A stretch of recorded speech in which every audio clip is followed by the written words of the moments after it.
Zintāra, man tev viens jautājums. Nā. Par LED gaismu scenārijiem var pastāstīt kaut ko interesantu, ko klienti ir pieprasījuši, kaut kādus interesantus risinājumus ar LED gaismām. Nu, ir visādi gan pieprasījuši, gan paši izveidojuši pēc tam, bet noteikti viens man patika, ka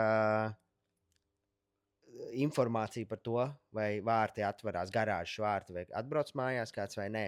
Un tas nozīmē, iedomājieties, tu skaties savas lietas. Atbrauc sieva, tur slēgt ātri ārā, un tad vienkārši visu noslēpt, un čau, sieva.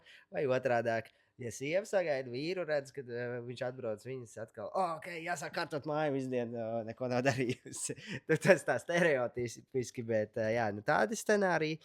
Tie man ļoti patika. Vietas bija pa veļas mašīnu un visādi sadzīves tehniku, kad, ja beidz strādāt, tad iedegās un kaut kāds arī ziņojums. Un tad ir tāds standarts, klasiskais kaut kāda telpa, kur strādā cilvēks, lai noziņotu, ka tur nevajag iet iekšā, bet viņš negrib slēgt viņus ciet, tad ar gaismas palīdzību arī sarkanu vai zaļu viņš var to noziņot.